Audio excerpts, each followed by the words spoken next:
MTKP Thuzir kan lo zir ho lenga tun tuma hian Zirlai parukna Ṭhalaite le mahni eizawnna kawng ti thupui hmangin Zirlai kan zir ho dawna kan Zirlai ziak tu hi viro khol kima ani thuma hruaya ti hian ran ti a kan rama na awang tho turom lo ti hi Ṭhalaite tongkam lar tak pakhatani ome he tongkam hi engwanga manglar ngai kan ni ti ngai tu ta ila Ṭhalaite le khathiam le graduate role te hian sarkar na kher hi na le eizawnna tura kan ngai deuh bik wang ni na lang Mizoram University hnuaia kumtin graduate thar sang ni chuang kan nei chho ta zela kum sang ni som pariat khan MZU hnuaia graduate thar sang ni zali somnga pasari zet kan neia heti lai hian MZU ni lo state pona lekha zir graduate tam tak kan nei bok thin chung ten en chuan kumtin graduate thar hi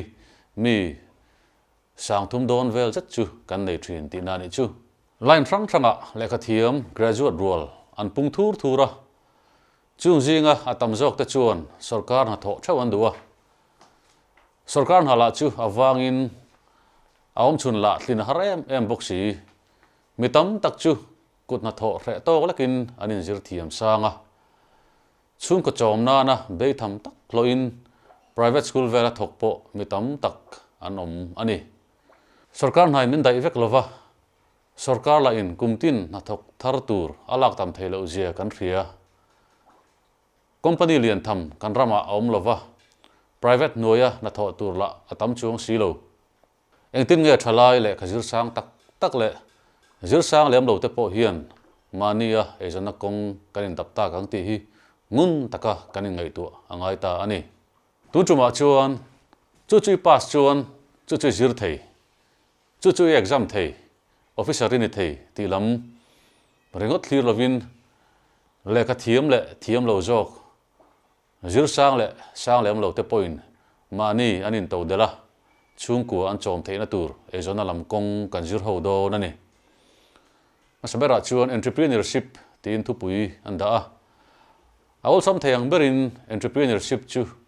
sarkar emo mimal emo company hnuaia lo binei lo mahni kut koi ngeya eizawnna kawng lo binei lo mahni kut koi ngeya eizawnna kawng tina ani maya huaisen taka mahni ke ading a hlo tin don le don lo lo thut thei ani na te salok mi lo chunga malak na hi entrepreneurship chu ani asap tong chuan self employment hi entrepreneurship chu ani chu tianga mahni eizawnna kawng zo tu te chu entrepreneur ti in sei thina tun tuma hian entrepreneur kawng kan zir ho don ti na ni economist mingthang Joseph Scampeter chuan ngai tu da thar ne na thil thar mu chu ka chu a thil thar ti chu om zeneya eizawnna ta na mang thei mi chu entrepreneur ani ti na soya kan thre tur chu mi la ti ngai lu tuk lo sum don na chidang le rang deuh han ti chu emo mi lo ti to sa reng ti dang lam emo ai tha zo ka siam emo a that na dang lam zo ka siam chu te hi a ko vek ti na ani entrepreneur ni tura malak dan business idea sum don dan tur ngai tu na tin thupui ma saberanda a entrepreneurship emo self employment mahni a eizawnna kawng kan zo don chuan thil poimo em chu business idea sum don dan tur ngai tu na hi ni engti kawng zo nge bul ka tanang engtin nge sum ka hai lu theiang chu eizawnna tur ta na tha the chuak tu chuan ingai tu na nasa taka mangin ingai tu chu angai ti na ani bulchan turin sum tam tham tak inei lo ani point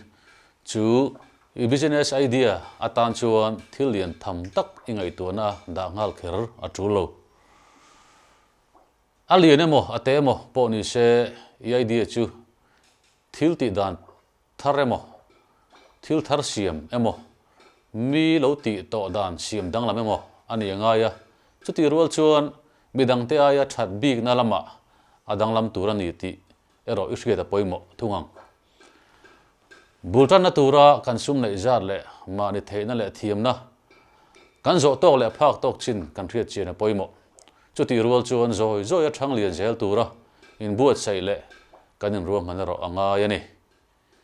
kan eizawnna tura kan thlan chu khoimuna nge bul kan trananga kan tana ol samna om theite kan ngai tu lok angai kan eizawnna tur kongata na kan thlan chu kan thil thiam zong tak le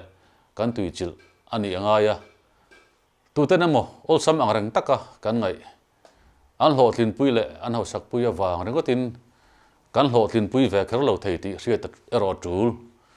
chu wang chuan kan eizawnna tur ta na kan thlan chu tlaivar a tul chang po kan tui chil thei tur kong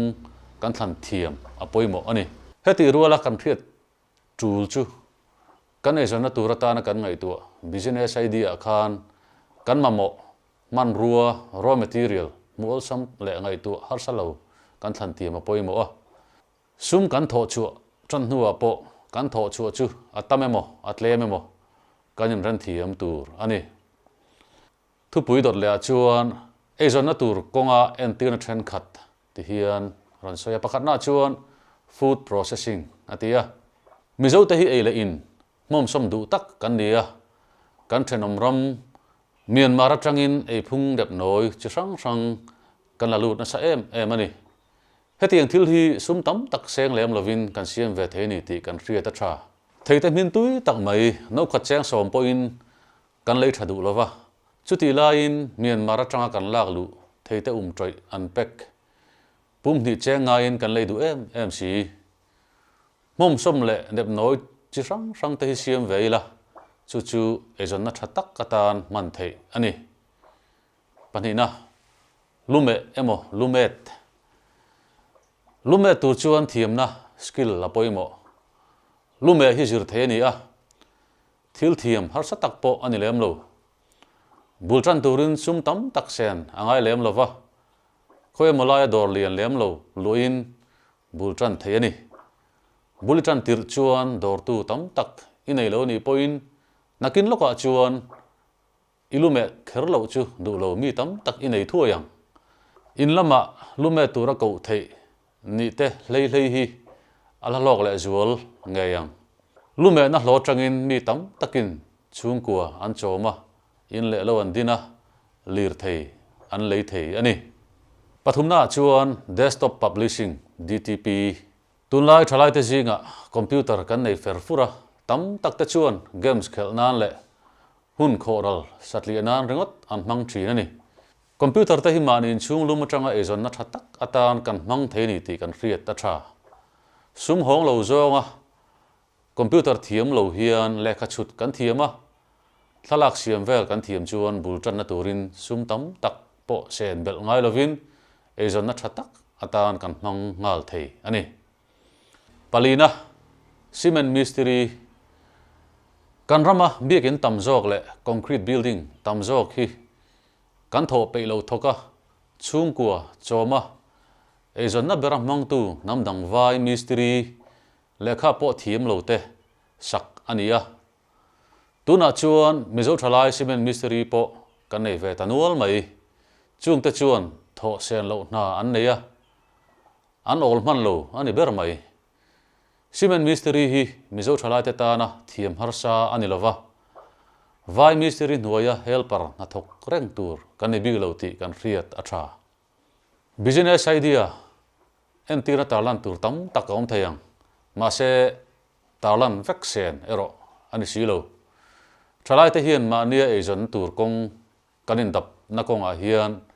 thileng po ti do ni la chu eizawnna tur ta na ka thlan chu risk ani ti kan hriat poimo a hlo tling ngei tura be ero kan ti tur le kan mo phurna ani risk kan ti hian mol mang taka ti tur ti na lam ni lovin fing taka ngai tua ruam hana fel tak siam chunga malak tur ani jok ti kan hriat renga tha tlangkom na sap thu fing chuan na I tholo chuan I tar huna suminei lowang atia ho kan ngai tu na hi uluk takin mangila mi te mamo nge tur suma chan tir thei tur service kan pek thei tur ngai toila chu chu sum de chu nan le eizawnna man itu mangu business idea tra kan ngai tu chu chu ataka chantir tur le lo tin pui turin mi thiam jok te ron khre lowila Ṭhalaite hian om mai mai hi za ilangam jok ang u Ṭhalai Christian kan niangin in to del tur kan ni ti hi serangila sarkar na chi hi eizawnna tha ani lo ti hriin mahni eizawnna kawng zo dan thar i thiam theuh tengu